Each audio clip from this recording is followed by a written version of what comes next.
Isaac for Pop Scoop, and we are here at Epic Studios in Norwich, and I'm here with James Robb. Hi. Hi, how are you doing? Well, good, thanks. Yeah, just got off stage and it was a lot of fun. Yeah, and you were supporting Mila Falls, who'll be on soon. How have the last few hours been right before the gig? Pretty hectic, actually. These things always seem to be that way. You prepare loads before, but it's not until the last minute things start going crazy. But yeah, it was good. We managed to get a good sound check in, and all my band sounded amazing. I'm just really happy that it all came off as well as I hoped it did. Yeah, do you perform with a band quite often? Or no, this is actually my first time I've performed with a full live band. Right. Usually it's acoustic or backing track, so it's really cool to hear it all come to life properly. You can feel like it's proper representation of the song. Yeah. Instead of just a tinny noise coming from the speakers. So a bit different for you. A lot. Yeah. And you're an emerging artist, and how would you say your sound is? Is that soul, pop, urban, bit of a mix of all? Yeah, it's a bit of a mix of a lot of things really. I mean, it's definitely started in an R&B kind of soul, kind of an interest in that. Mm-hmm. But I mean, I'm always looking to take it in new directions. So you've got influences of, I've got some more kind of upbeat, kind of poppy tracks as well, but they've still got those kind of soulful influences on them, like bass lines and funkiness and all that.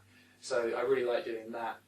And then we've got the kind of the other end of the spectrum, which is a bit more, a bit more soulful, darker sound, kind of like the kind of light and shade, which is what I hope to have on the album I'm working on. Yeah, you're currently in the studio. Yeah, working on that? quite a lot actually.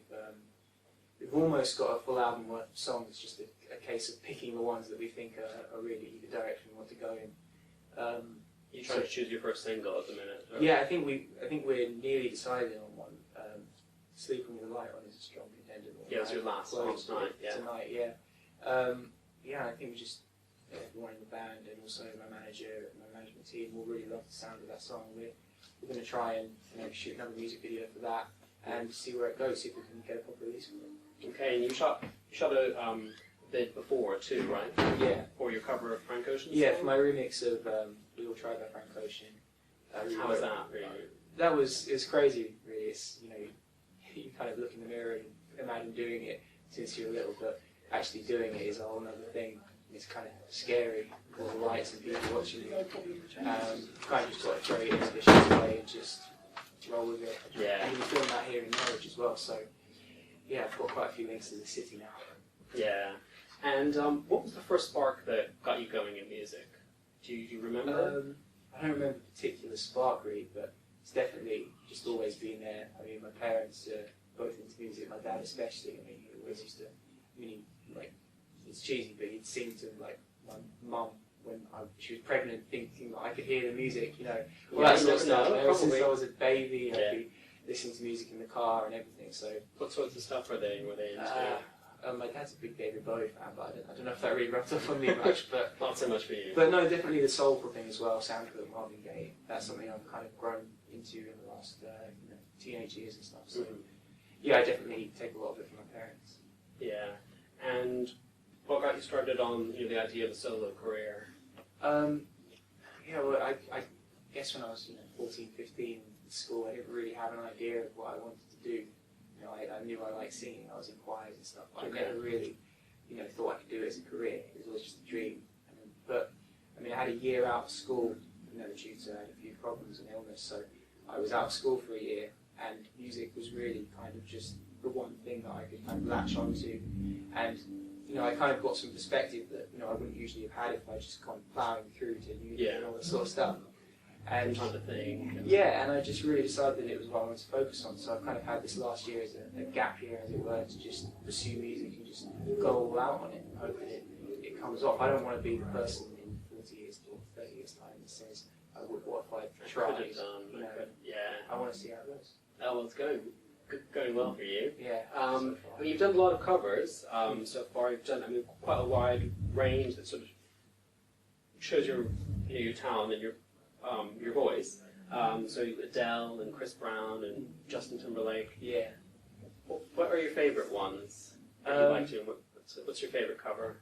Yeah, oh god, that's a hard one. I mean, I started on YouTube doing covers when I was like 14 and take breaks here and there, and you come back, and it's, you know, what really starts pushing into a solo career is when you get contacted by people who want to manage you or put you in a gig, or you know, songwriters from the States or something that want to write with you and Skype with you, and you start thinking, you know, maybe I could, you know, try this and see how it goes. And yeah, so the covers are really a great way of, you know, getting new fans and attention and stuff online. Just put yourself out there and it comes to you, really. And my favourite, I don't really know. I mean, I like doing all those R&B ones that are fun, you know, a Chris Brown single or something, just because it's just fun. I mean, I did a cover of Robb and Thicke's Blurred Lines recently. Yes, I just love the song, so that was a lot of fun, definitely. Yes. It's not nice to choose ones that you know will be popular, but then also that you like yourself. Yeah. So, and you try out a different sound. I mean, there were times when I would choose one, you think, well, maybe I should choose this because it's popular. Or direction. Yeah, but I did consider that, but then, you know, you try it out and you think, this isn't me. You know, they're great, but it's not me. So I started developing your own style through that, and then more recently I started writing. I was going to ask about that. Have you started some songwriting? Oh yeah, I mean that's this last year has pretty much been really big on songwriting, learning my trade and stuff. My manager is also a songwriter, so it's really great to have that kind of mentor, a person mentoring you through it. I've been going to writing sessions in London and throwing myself in the deep end really, and we've come out with quite a few cool songs. And all the stuff that's going to be on my album or EP that I might put out soon is all going to be, you know, written or co-written by myself. That's something I'm really proud of. That's great. So maybe we can say singer-songwriter at the same time. I like that title, but I feel like if I put it on my website, people assume you're an Ed Sheeran with a guitar, because it's a genre in itself, isn't it? Yeah, strangely, it's a genre in itself, as you said. But, yeah, singer-songwriter is the proper title, I guess. Yeah, and do you know a date yet for your first EP, or tell the fans?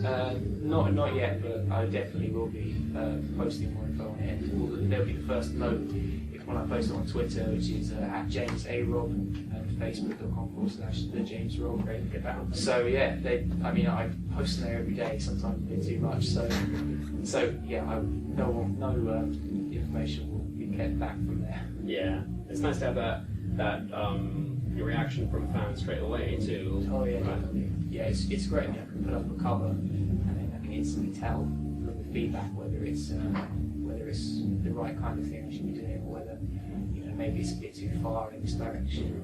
It's just really good. That's the only way you can really grow as an artist and a singer as well. Back in the early days, before I considered myself an artist, I just, you know, gauge reaction from people and then adjust as you want to. Yeah, so it's nice to have that both, you know, live on stage, but then also online, and be able to interact with your fans yourself. Especially live on stage stuff, that's all quite new to me. I've only been gigging a lot this last year. I mean, I only done school stuff before, so it's really quite interesting to see different audiences and all that sort of stuff. A bit scary, or still a bit scary, or are you I don't know, getting more used to it? People often say that the London ones are the scariest because people are a bit more, you know, critical and stuff. But I like those better for some reason. I feel like, especially the kind of music I do, that it's definitely more understood in London because there's a big community of people who like soul and R&B and stuff. Not that I'm not really pure that, I wouldn't claim to be that, but it's definitely got its influences. I feel like they've got similar taste in music. They get where I'm coming from. Yeah.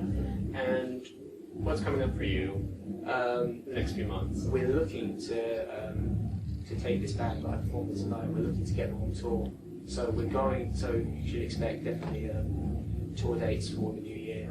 It's just a case of coordinating everyone's timetables, people have got kids and everything, but we don't want to break this band up after this gig. It's definitely something we all very tight. So. Oh yeah, we all get on really well, and they're great people, so, and they're all up for it, so we're looking to get a tour for the new year, and also music video and a new single should be around the same time.